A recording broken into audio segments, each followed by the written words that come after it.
अब सर ये बताइए कि ट्रंप तो नेतन्याहू को पहले भी कई बार समझा चुके हैं, लेकिन उसके बावजूद गाली गलौज भी हो चुकी है इनकी फोन पे, उसके बावजूद भी ये हुआ है। और ट्रंप ने देखिए कल जो एक पोस्ट किया उसमें उन्होंने क्या लिखा, उन्होंने कहा both sides Israel and Iran are looking to do an immediate cease fire.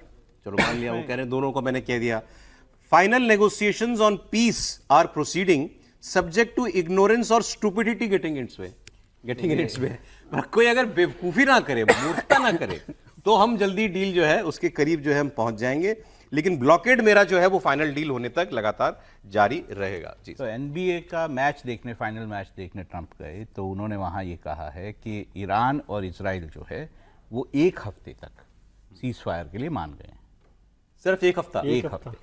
तो उन्होंने ये कहा है, एनबीए का मैच देखने गए थे, फाइनल मैच वहां नहीं है, उनकी हुटिंग भी हुई है। हाँ, हुटिंग भी हुई है वहां पे। मतलब वो तस्वीरें भी मांगिएगा जरा, ट्रंप की हुटिंग की तस्वीरें मांगिएगा जरा। और दूसरा मतलब मजेदार बयान जो है, ट्रंप ने ऑफ कोर्स ये कहा कि नेतन्याहू को कि अगर आप ये जारी रखते हैं लेबनान पे हमले और बाकी सब चीजें, तो हमारा जो बैकिंग है वो हट जाएगी। ये उन्होंने नेतन्याहू को कहा, फिर तुम अकेले लड़ो।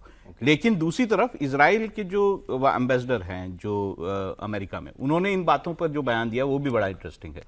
उन्होंने ये कहा है कि ये जो दो लवर्स के बीच का स्पैट है, मतलब दो जो प्रेमी है उनके बीच की ये नोक-झोंक है और इससे ज्यादा कुछ नहीं है। तो लेकिन अब महत्वपूर्ण बात यह है कि क्या जो इजराइल है वो लेबनान में हमले रोकेगा?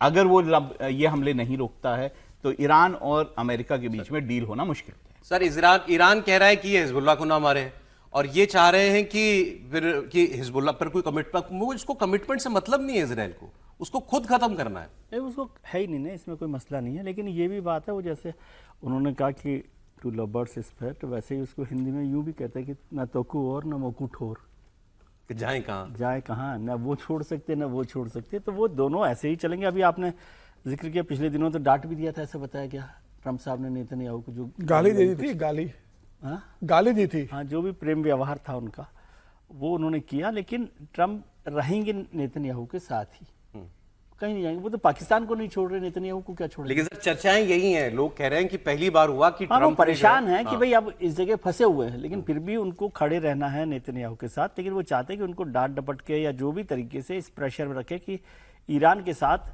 अब कहीं पर मान लेते हैं कि इजराइल तो साहब जंग ही चाहता है, लेकिन क्या अमेरिका के बिना वो जंग लड़ सकता है? मैं वो आपको बता रहा था कि ये चर्चा, ये इसमें बात ही ये हो रही है ये रीसेंट स्ट्राइक्स में कि अमेरिका ने साथ नहीं दिया इजराइल का। सुनाइए सर, इजराइल लड़ सकता है बिना अमेरिका के? मुझे लगता है कि इजराइल जो चाहता था उतना उसने वो हासिल कर लिया ईरान के अंदर। अमेरिका को साथ में लेकर ईरान को इतना बर्बाद कर दिया है कि अब इजराइल को बहुत ज़्यादा जरूरत नहीं है ईरान को खत्म करने की। ईरान लगभग अधमरा हो गया, मतलब पूरा उसको तोड़ दिया गया, उसकी पूरी कमर तोड़ दी गई है, जो इजराइल चाहता था। लेकिन इजराइल ने यही बहुत क्लियर कर दिया अमेरिका को कि लेबनान में हमारा हमला रुकेगा नहीं जब तक हम हिजबुल्लाह को पूरी तरीके से मिट्टी में नहीं मिला देते, और वहां लेबनान में हमला करने के लिए उसको अमेरिका की जरूरत नहीं है। इजराइल अकेला ही सफिशिएंट है वहां पर हिजबुल्लाह को, लेबनान को खत्म करने मारता रहेगा, ईरान डील नहीं करेगा। वो कहेगा मत करिए, उसका तो पर्पस सॉल्व हो गया ना। अब उसको ईरान से कोई कंसर्न नहीं है, उसका कंसर्न तो जो भी है लेबनान के अंदर है, और वो वहां हमारा कंसर्न है हॉर्मुज नहीं खुलेगा। नहीं, हमारा कंसर्न, लेकिन कोई बोल रहा है, कोई नहीं बोल रहा, ये तीनों लोग कोई नहीं बोल रहा। और इजराइल इस बात को जानता है, नेतन्याहू बहुत अच्छे से जानते हैं कि ट्रंप को किस तरीके से हैंडल करना है। ट्रंप को जिस तरीके से वो हैंडल कर रहे हैं, वो जानते हैं कि इस तरीके से मामला चलता रहेगा, बीच में सीजफायर होगा, फिर हमला होगा, फिर सीजफायर होगा, मामले को लटका के रखो, इधर लेबनान को निपटाते रहो। लेबनान को खत्म करने के बाद फिर इजराइल से सीजफायर करेंगे, तब तक वो नहीं करने वाले। अब ट्रंप कह रहे हैं 2-3 दिन के अंदर हम डील साइन करने के करीब पहुंच जाएंगे, या वो हम हो सकता है कर दें 2-3 दिन में। लेकिन आगे क्या हो रहा है, ये ट्रेलर अभी आपको दिखाई दे रहा है, युद्ध आप पहला देख चुके हैं। अभी तो ये जो 2 दिन में हुआ, ये तो बहुत छिटपुटी था, और ईरान और इजराइल ने आपको ये दिखा भी दिया कि जंग बढ़ेगी तो फिर बढ़ ही जाएगी। अब हूती जो हैं वो ईरान की एक और प्रॉक्सी हैं, यमन वाले, उन्होंने फिर कहा है कि लाल सागर में गदर मचा देंगे। यमन के हूती विद्रोहियों ने इजराइल को चेतावनी दी है और कहा है कि रेड सी से अगर एक भी जहाज गुजरेगा इजराइल का तो हम उसको उड़ा देंगे। अब ये केवल धमकी नहीं है, अगली खबर पर आ जाइए। रेड सी मतलब दोनों तरफ से तेल बंद, इधर वाला भी और नीचे वाला भी, दोनों तरफ से तेल नहीं निकलेगा। भारत के एक जहाज पे हमला हो गया कल, बड़ी बात है। भारत के जहाज पे हमला हुआ, उसका सारा क्रू इंडियन था, और हमला किसने किया? आरोप अमेरिकी नौसेना के ऊपर है। वो तस्वीरें ले लीजिए स्क्रीन के ऊपर, बड़ा है वो, और दिखाइए उसको। भारतीय जहाज पे जो हमला हुआ है उसकी तस्वीरें ये देखिए। ये भारतीय जहाज है, इस पर सारा क्रू इंडियन है, सबको बचा लिया गया, लेकिन ये हालात बने हुए हैं वहां स्ट्रेट ऑफ हॉर्मुज के अंदर। अब ये शिप कहां जाना चाह रहा था, इसने परमिशन ली कि नहीं ली, इसने वार्निंग्स का जवाब दिया कि नहीं दिया, जो भी हो शिप पे फायर हुआ। ये कमर्शियल शिप है, टैंकर ही होगा, टैंकर नहीं और कोई वो होगा, मालवाहक जहाज होगा।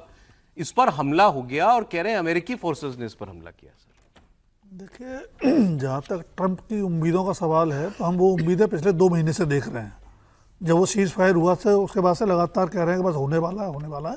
लेकिन समस्या ये है कि अमेरिका की चिंताएं अपनी चौधराहट और संसाधनों पर कब्जे की है, जबकि इजराइल का संकट वहाँ ग्रेटर इजराइल का जो उनका सपना है अपने प्रभुत्व को बचाए रखने की है वेस्ट एशिया में, तो मुझे नहीं लगता कि जल्दी कुछ होने वाला है। हाँ, हमारे साथ साथ पूरी दुनिया की चिंता ये जरूर होनी चाहिए कि अभी 22 या 23% जो क्रूड ऑयल आता है हॉर्मुज़ से वो बंद है। अगर रेड सी भी हो जाता है तो करीब 15-16% वहाँ से आता है और बंद हो ये संकट बहुत बढ़ेगा।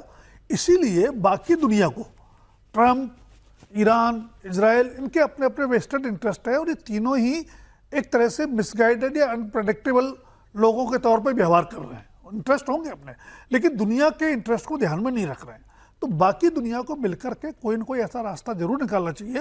ये जल्दी खत्म नहीं होगा, जब खत्म भी होगा तो इसका असर आने वाले समय तक, लंबे समय तक आफ्टर शॉक्स भी आते रहेंगे। जी, मुझे लगता भाई है अमेरिका यहां से चला भी जाए, ईरान और इजराइल उलझ सकते हैं कभी भी। वो चलता रहेगा, वो चलता रहेगा, क्योंकि लेबनान के मुद्दे पर दोनों सहमत नहीं 2-3 होंगे। दिन में खत्म कोई होने के बाद थोड़ी नहीं, 2-3 दिन का मुझे तो नहीं लगता कि 2-3 दिन तो ट्रंप साहब के लिए कुछ हो सकता है। मुझे 2-3 दिन में तो कोई संभावना अभी नहीं लग रही कि इस तरह की बात जहां पर चल रहे हैं